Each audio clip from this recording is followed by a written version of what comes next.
There's this one concept in business that recently helped me increase sales by 44% in one of my companies. And then it also helped me go from 0 book calls to a record of 264 calls booked in 1 month. And obviously it has helped make us a lot of money. I learned this from one of my mentors, Charlie. And this completely changed the way I see things in business. It's going to help you so much when it comes to fixing bottlenecks. So if you have if your system is broken for booking calls, you don't have a predictable system to book calls, or if you're not closing deals consistently, this is going to really, really help you out. And here it is.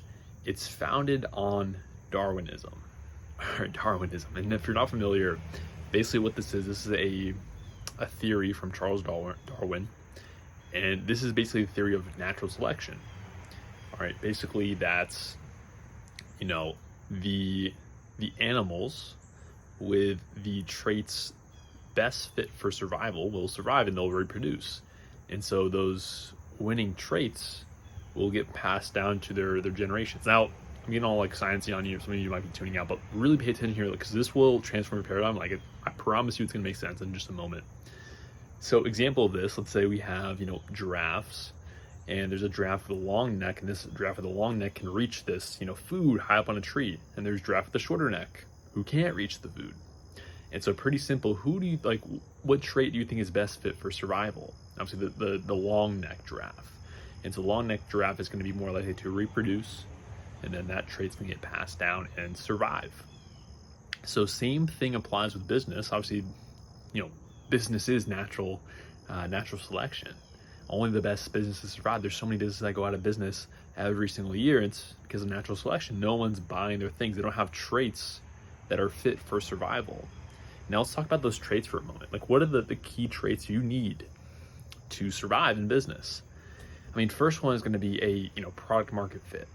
You need a product that the market actually wants to buy. This is fundamental. If you don't have this, you can't survive. This is the most fundamental trait you need to have. Now there's other traits that you need to have. All right, you need to have a attention getting mechanism. All right, so if you have no way to get attention of your target market, it doesn't matter how good your product or your offer is, because they just don't know you exist. Right? They don't know you exist.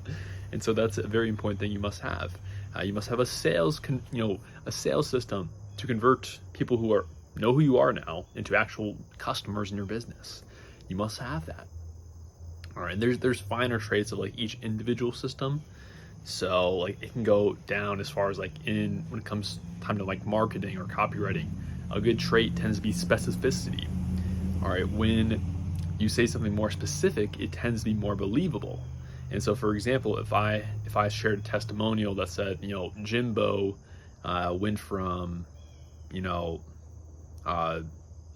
making 6 figures to making 7 figures, it's very general. There's obviously still some numbers involved, but the more specific it gets, the more believable it becomes. So if I said Jimbo, went from making $10,482 a month on average to making, $58,541.10 this last month, that's hyper specific. Or it's hyper specific, and therefore it's more believable. So that's an individual trait inside of copywriting, inside of marketing, that you can apply that is just generally going to get you better results. And so traits are almost you want to think of them as heuristics that you want to have, easy decision making frameworks that you want to apply to these different areas in your business.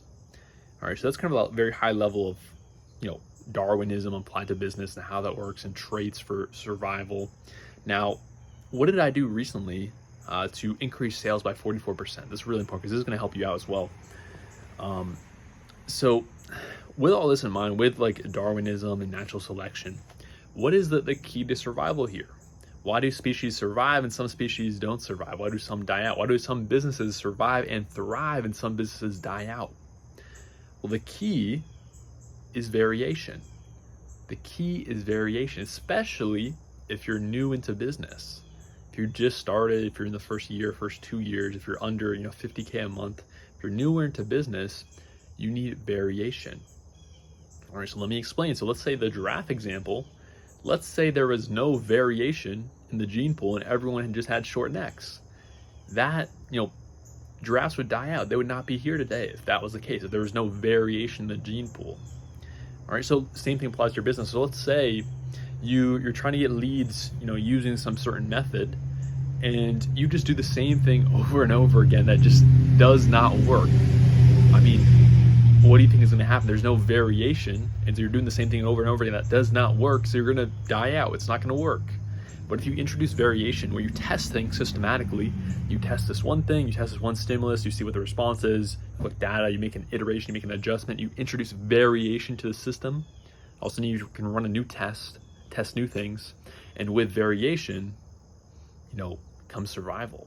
And so that's what we did with our sales process, is we introduced a new variation, and when we did this, sales increased 44%.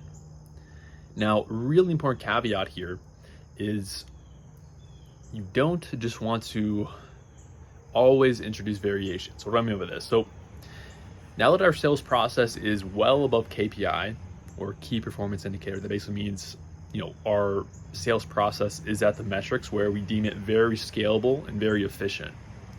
And so that means basically we don't need to introduce variation anymore, and we shouldn't.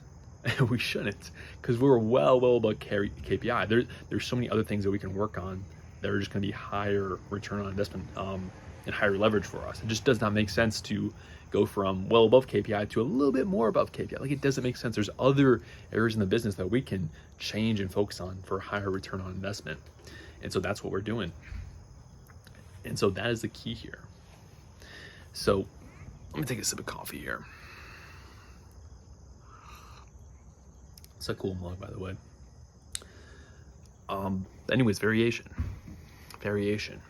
That is the key here. So the other big thing I was saying here is you want to introduce variation to the system. That is the biggest bottleneck. So identify what is the reason your business is not 2xing right now? What is the reason your business is not doubling right now? Is it there's just no leads coming in? Is it you're not closing deals? You have calls coming in, but you're just not closing them. You're at a 5% close rate, 10% close rate, super low.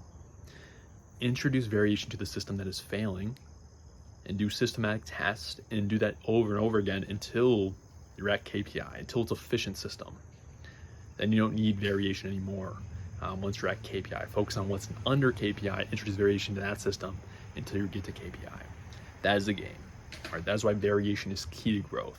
All right, this is the game right here. All right, so hope this video helps. If it did help and you want one-on-one help to scale your coaching business, go ahead, click the link below. We can work together one-on-one to help add at least 10, 20, 30K a month to your business. So click that link if you're interested. If not, no worries at all. You're amazing, you're a legend. Peace.